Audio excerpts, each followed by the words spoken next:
Thank you Lord, உமக்கு ஸ்தோத்திரம். நாங்க ஒரு பல வருஷங்களுக்கு முன்பாக, வெரி லாங் டைம், நானும் என் மனைவியும், ஐ திங்க் இட் வாஸ் 1995ல 1995ல நானும் என் மனைவியும் we went to டெல்லிக்கு போனோம் நாங்க.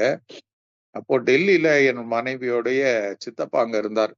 அவர் அமெரிக்கன் எம்பசியில வேலை செய்து கொண்டிருந்ததுனால, அப்போ அன்னைக்கு டெலிபோன் வசதி எல்லாம் கிடையாது. நாங்க லெட்டர் தான் போட வேண்டியதா இருந்தது. லெட்டர் போட்டு நாங்க வரோம்னு சொல்லிட்டு கிளம்பி போனோம். நாங்க என்ன எதிர்பார்த்து போனோம்னா, எங்களுக்கு டெல்லி புதுசு, ஒன்னும் தெரியாது. நாங்க ரயில்வே ஸ்டேஷன்ல இறங்கும் போது நாங்க எதிர்பார்த்தோம், என் மனைவியுடைய சித்தப்பா ரயில்வே ஸ்டேஷனுக்கு வந்திருப்பாரு, எங்களை பிக்கப் பண்ணி கொண்டு போவாருன்னு எதிர்பார்த்து போனோம். ஆனா என்ன நடந்ததுன்னா, நாங்க ரயில்வே ஸ்டேஷன்ல போய் இறங்கும் போது எங்களை இன்வைட் பண்ண ஒருத்தரும் கிடையாது. இடம் புதுசு, அங்க இருக்கிற மக்கள் புதுசு, எல்லாமே புதுசு. த வே அங்க இருக்கிற ஜனங்கள் நடமாட்டம் எல்லாமே புதுதா இருந்தது. பட் ஏதோ ஒரு கர்த்தருடைய கிருபை, நாங்க வெளியே வந்தோம், ட்ரெயினை விட்டு வெளியே வந்தோம். எங்களுக்கு என்ன பண்றதுன்னு தெரியாது. அந்த நேரத்துல என்ன பண்றது, we were just confused, ஒரு குழப்பம் அடைந்த ஒரு நிலைமையில தான் அங்க இருந்தோம். ஆனா கர்த்தருடைய கிருபைனால வெறும் அந்த அட்ரஸ் மாத்திரம் தெரியும்.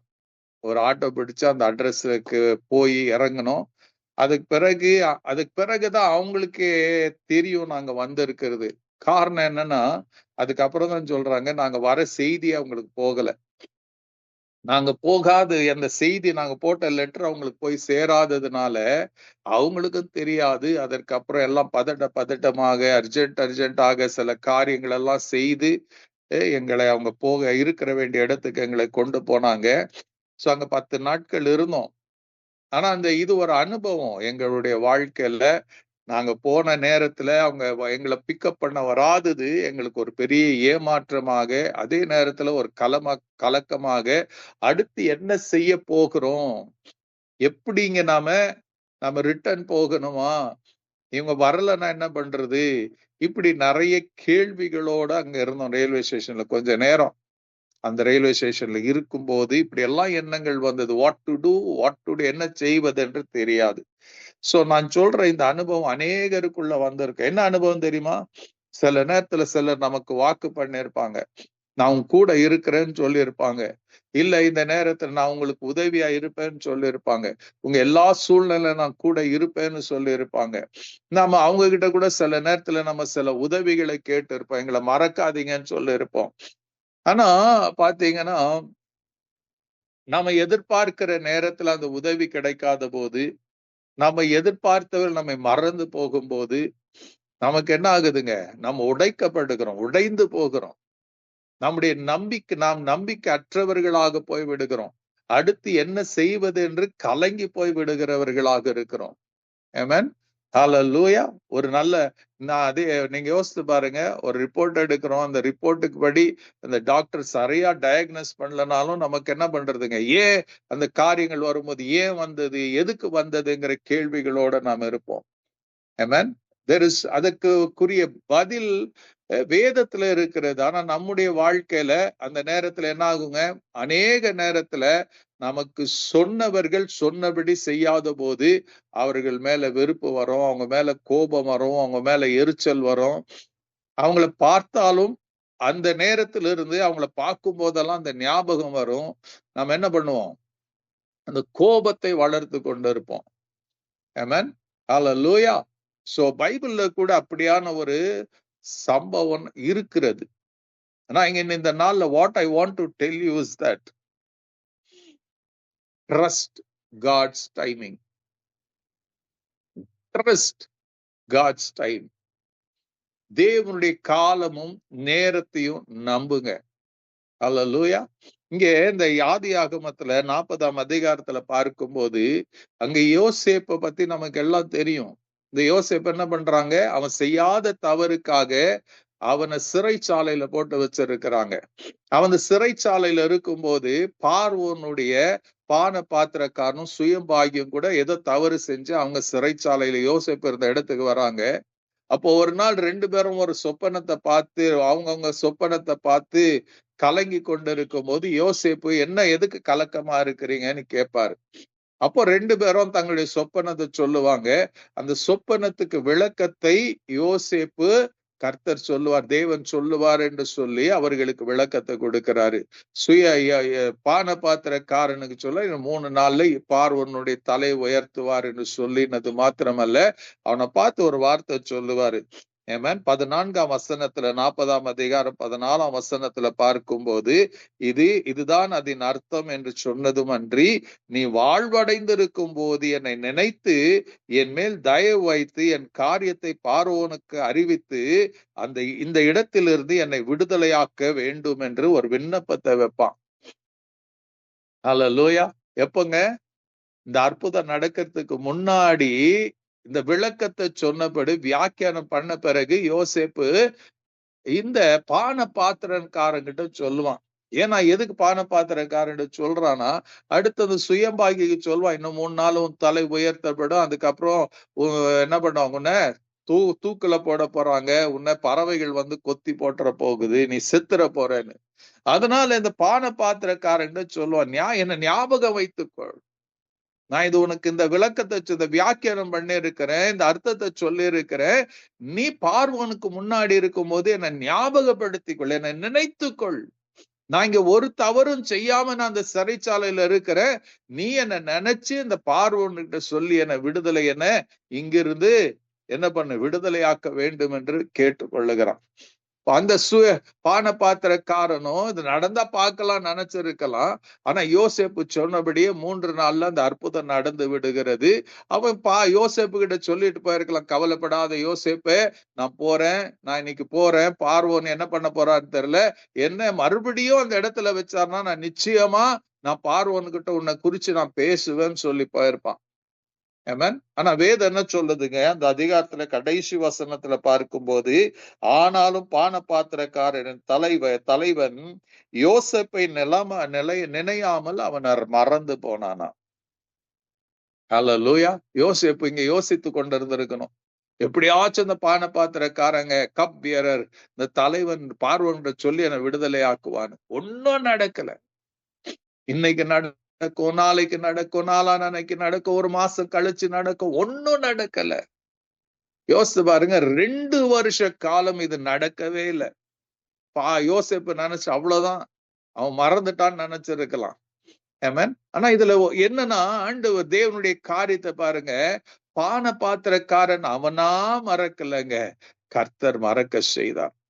அநேக நேரத்துல ஒரு காரியத்துல ஞாபகத்துல வச்சுக்கங்க, உங்களை பலர் மறந்து விடுகிறார்னா, மறக்கிறாங்கன்னா அதுக்கு அவர்கள் ஒரு விதத்துல காரணமா இருக்கலாம், இன்னொரு விதத்துல கர்த்தரே அதை மறக்க செய்து விடுகிறார். அல்லேலூயா. ஏனாக்கா உங்க அற்புதத்தின் திறவுக்குள் அவருடைய கரத்துல இருக்கிறது. உங்களுக்கு அவரே அற்புதம் செய்ய விரும்புகிறார். உங்களுக்கு அவர் கையிலிருந்து விடுதலை வரணும், உங்களுக்கு அவர் மூலமா தான் வரணும். அதனால என்ன பண்றாருங்க, ஆண்டவர் உங்களுக்கு வைத்திருக்கிற மகிமையான காரியங்கள் அது இந்த நேரத்துல வந்தா உங்களுக்கு சரிப்பட்டு வராது, உங்களுக்கு மேன்மையை கொண்டு வராது, கர்த்தர் நினைத்து இருக்கிற அந்த உன்னதமான இடத்துக்கு நீங்க போக முடியாதுன்னு என்ன பண்றாருங்க, சில நேரத்துல கர்த்தர் அதை மறக்க செய்கிறவரா இருக்கிறார். அல்லேலூயா. எத்தனை காலங்க? 2 வருஷம் மறந்து போகிறான். பிறகு ஒரு நாள் பார்வோனுக்கு ஒரு சொப்பனம் வருது. அந்த சொப்பனத்தை பார்த்து அவன் கலங்கி போறான். யாருகிட்டயோ பார்த்து என்னென்னமோ கேட்கிறான். ஒருத்தருக்கும் அதுக்கு பதில் சொல்ல தெரியல, ஒருத்தருக்கும் அதுக்கு ஆன்சர் தெரியல, ஒருத்தருக்கும் விளக்கம் தெரியல. அப்ப வேதம் சொல்லுகிறது 41ஆம் அதிகாரம் 9ஆம் வசனத்துல, அப்பொழுது பான பாத்திரக்காரரின் தலைவன் பார்வோனை நோக்கி, நான் செய்த குற்றம் இன்றுதான் என் நினைவில் வந்தது. அப்ப அவன் சொல்றான், ஐயா பார்வோனே, நான் செய்த குற்றம். எப்படி சொல்றாங்க, நான் செய்த குற்றம். நான் எனக்கு இந்த ஒரு சொப்பனத்துக்கு விளக்கத்தை கொடுத்தான், அதனால நான் உமக்கு முன்பாக நிற்கிறேன், அவன் என் நினைச்சுக்கோன்னு சொன்னா நான் மறந்துட்டேன் ராஜா. இந்த 2 வருஷமா நான் நினைக்கல, நான் குற்றம் செய்தேன். இந்த சத்தத்தை கேட்கிற உங்க வாழ்க்கையில கூட நிறைய பேர், நான் உங்களுக்கு இதை செய்வேன், நான் உங்களுக்கு அதை செய்வேன், நான் உங்களுக்கு இதை கொடுப்பேன், நான் வாங்கி தருவேன், நான் உங்களுக்கு வேலையை வாங்கி கொடுப்பேன், நான் உங்களுக்கு அதை பண்ணுவேன் இதை பண்ணுவேன்னு சொல்லிட்டு அந்த காலம் வரும்போது உங்களுக்கு தெரியாம அவங்க காணாம போயிருப்பாங்க. நீங்க போன் பண்ணா போன் எடுக்க மாட்டாங்க, உங்க நம்பர் பிளாக் பண்ணி வச்சிருப்பாங்க, உங்களோடு பேச மாட்டாங்க. அந்த நேரத்துல உங்களுக்குள்ள இருப்பதெல்லாம் வெறும் துக்கமும் துயரமும், அதே நேரத்துல ஒரு கோபமும் எரிச்சலும் வந்து சேர்ந்துடும். நீங்க இந்த இடத்துல கர்த்தர் என்ன கற்றுக் கொடுக்கிறாருங்க? ஆமா, அவங்கள மறக்க தேவன் தான் செய்தார். அதனால அவங்க மேல எரிச்சலையும் பொறாமையும் கொள்ளாத. ஏன்னா நான் உனக்கு மேன்மையான காரியத்தை வச்சிருக்கிறேன், நான் உனக்கு மகிமையான காரியத்தை வச்சிருக்கிறேன். நான் உன்னை உயர்த்தும் போது உனக்கு அந்த உயர்வு ஒரு மனுஷனாலும் கொடுக்க முடியாது, நான் திட்டமிட்டு வச்சிருக்கிறேன். அதனால ஆண்டவர் சொல்றாரு, let go, let go, just wait upon God, just wait upon God, trust God's timing, trust God. அவருடைய நேரத்தை நம்பி இருங்க. அழைத்த தேவன் ஒரு உண்மை உள்ளவரா இருக்கிறாரு. He will never change. நான் கர்த்தர், நான் மாறாதவர் என்று வாக்கு பண்ணி இருக்கிறார். குறித்த காலத்துக்கான தரிசனம் வைக்கப்பட்டு இருக்கிறது. அது தாமதித்தாலும் காத்திரு என்று ஆண்டவர் சொல்லி இருக்கிறாரு. அது தாமதித்தாலும் வரும். Just wait for it. Just wait for it. யோசேப்புக்கு தெரியாது எத்தனை நாள் அவன் கவலைப்பட்டு இருப்பான். அப்பா இல்ல, அம்மா இல்ல, தனிமையாகப்பட்டு இருக்கிறான், சொந்த அண்ணன்களால தள்ளப்பட்டவனா இருக்கிறான், மறுதளிக்கப்பட்டவனா இருக்கிறான், யாரும் இல்லைங்க, ஒரு அந்நிய தேசத்துல இருக்கிறான். அவன் யோசிக்கலாம, ஏன் ஆண்டவரே, ஏன் என்ன கைவிட்டீரோ, ஏன் என்ன மறந்தீரோ என்று நினைக்கல. ஆனா வேதம் சொல்லுகிறது, கர்த்தர் அவனோடு இருந்தான், காரிய சுத்தி உள்ளவனானான். போத்திபார் வீட்டுல கூட இருந்தார், சிறைச்சாலையில கூட தான் இருந்தார். அவன் மேல் பொய்யான குற்றம் சாட்டப்பட்ட போது கர்த்தர் கூட தான் இருந்தார். கர்த்தர் அனுமதிச்சாரு. God allowed it because God had a master plan. அவர் நான் இன்னைக்கு முதல் நாள் சொன்னல, உன்னை ஆண்டவர் சொல்லுவார், I know the plans that I have for you. Hallelujah. I know the plans. ஆண்டவர் சொல்ல, எனக்கு தெரியும், உன்னை கனப்படுத்த எனக்கு தெரியும், உன்னை உயர்த்த எனக்கு தெரியும், உன் துக்கத்தை சந்தோஷமாய் மாற்ற எனக்கு மாத்திரம்தான் தெரியும். I will never give man. அதை எடுத்துக்கொள்வதற்காக நான் மனுஷனுக்கு கொடுக்க மாட்டேன். I myself will intervene in your life. இப்ப பான பாத்திரக்காரன் சொல்றான், நான் குற்றம் செய்தேன். ராஜா கேக்குறான், என்னப்பா அது?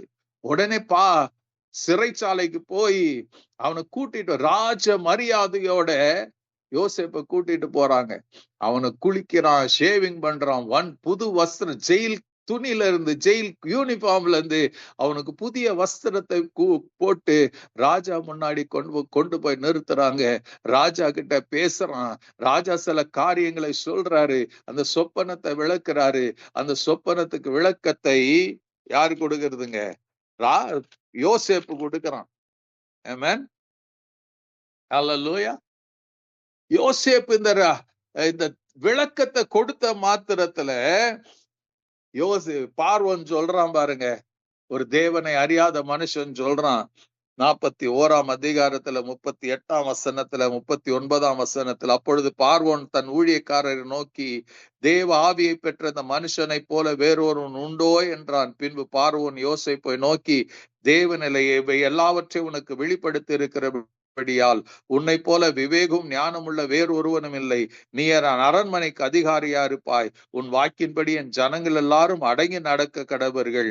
சிங்காசனத்தில் மேல் மாத்திரம் உன்னிலும் நான் பெரியவனாய் இருப்பேன். பின்னும் பார்வோன் யோசேப்பை நோக்கி, பார், எகிப்து தேசம் முழுமையும் உன்னை அதிகாரியாக்கினேன் என்று சொல்லி, பார்வோன் தன் கையில் போட்டிருந்த தன் முத்திரை மோதிரத்தை கலற்றி அதை யோசேப்பின் கையில போட்டு மெல்லிய வஸ்திரங்களை அவனுக்கு உடுத்தி அவனை பொன் சர்ப்பணியை அவன் கழுத்தில தரித்து தன்னுடைய 2ஆம் ரதத்தின் மேல் அவனை ஏற்றி தெண்டனிட்டு பணியுங்கள் என்று அவனுக்கு முன்பாக கூறிவித்து எகிப்து தேசம் முழுமைக்கும் அவனை அதிகாரி ஆக்கினான். யோசித்து பாருங்க. If not, அந்த பானை பாத்திரக்காரன் யோசேப்ப மறக்காம இருந்து போய் நேரா போய் பார்வோனுகிட்ட சொல்லியிருந்தா இந்த இடத்துக்கு யோசேப்பால வந்திருக்க முடியாது. அப்போ God says, I know the plans I have for you. I know the plans I have for you. நீ இப்ப தீமையை பார்க்கிற, அது தீமைக்கானதல்ல, அது நன்மையாய் நான் மாற்ற போகிறேன். It's not the end of your story. It's the beginning of glory. உனக்கு மகிமைக்கு மேல மகிமை கொண்டு வரக்கூடிய ஒரு ஆரம்பம் தான் அது. மறந்து போனது போல இருக்குதா? எல்லாம் மறந்து போனது போல இருக்குதா? ஒரு நல்ல செய்தி என்ன தெரியுமா? உங்களை தேவன் மறக்கல. அது ஞாபகத்துல வைத்து. God has never forgotten you. அவர் ஒரு போதும் மறக்க மாட்டாரு, ஒரு நாளும் மறக்க மாட்டார். இதோ நான் உன்னை உள்ளங்கையில் வரைந்து வைத்திருக்கிறேன், உன் மதில்கள் எப்பொழுது எனக்கு முன்பாக இருக்கிறது, நான் உன்னை விட்டு விலகுவதும் இல்லை, உன்னை கைவிடுவதும் இல்லை, பயப்படாதே, நான் உன் வலது கரத்தை பிடித்திருக்கிறேன் என் ஆண்டவருக்கு துணை வாக்கு தத்தங்களை கொடுத்திருக்கிறாரே. அவர் உங்களை மறந்துடுவாரா? மனுஷன் மறப்பான், அது இயல்பு. பட் உங்களுக்குள்ள என்ன, கர்த்தருடைய பிள்ளைகளாகி உங்களுக்கு எனக்கு வேணும் தெரியுமா? யார் மறந்தாலும் என் அன்பு ரட்சகர், என் இயேசு மகாராஜா, என் அப்பா என்னை மறக்கவே மாட்டாருங்கிற அந்த உறுதி உங்களுக்குள்ள இருக்குமானால், அந்த உறுதியோட நீங்க வாழுவீங்கன்னா, அல்லேலூயா, நீங்க சொல்லுவீங்க, என்னுடைய உயர்வு கர்த்தருடைய கரத்தில். I trust God's timing. என் காலத்துல, என் நேரத்துல, நான் விரும்புகிற நேரத்துல எனக்கு நடக்காம இருக்கலாம். நிச்சயமாக கர்த்தருடைய நாள்ல, கர்த்தருடைய நேரத்துல எனக்கு வேண்டியது எனக்கு வந்து சேரும். எனக்கு வேண்டிய விடுதலை, எனக்கு வேண்டிய சுகம், எனக்கு வேண்டிய நம்பிக்கை, everything I will get it from God and God will give me. I trust God. I trust God's plan. I trust God's purpose for me. அவர் எனக்கு என்ன குறிச்சு தீமைக்குரியதா நினைச்சல. He doesn't think evil about for me. எனக்கு எப்போதும் நல்லதையே செய்ய நினைத்திருக்கிறாரு. ஹalleluya. எனக்கு is not கொஞ்சம் கூட என்ன ஹாம், என்ன தீமை வரணும்னு அவர் நினைக்கிறவர் அல்ல. எனக்கு ஒரு நம்பிக்கை வச்சிருக்கிறார், ஒரு நல்ல எதிர்காலத்தை வச்சிருக்கிறாரு. Will you step into that? Trust God. Trust God for his right timing. அவர் உங்களை மறக்கலங்க, மறக்கவும் மாட்டாரு. மறந்ததா சரித்திரம் இல்ல, பைபிள்லயும் இல்ல. அவர் சொன்னதை செய்கிறவர், சொன்னதை செய்தே முடிப்பார். May God bless you. God be with you. நாம ஜெபிக்கலாமா? May this blessed Lord, நம்ம ஆண்டவருடைய சமூகத்துல ஜெபிக்கலாம்.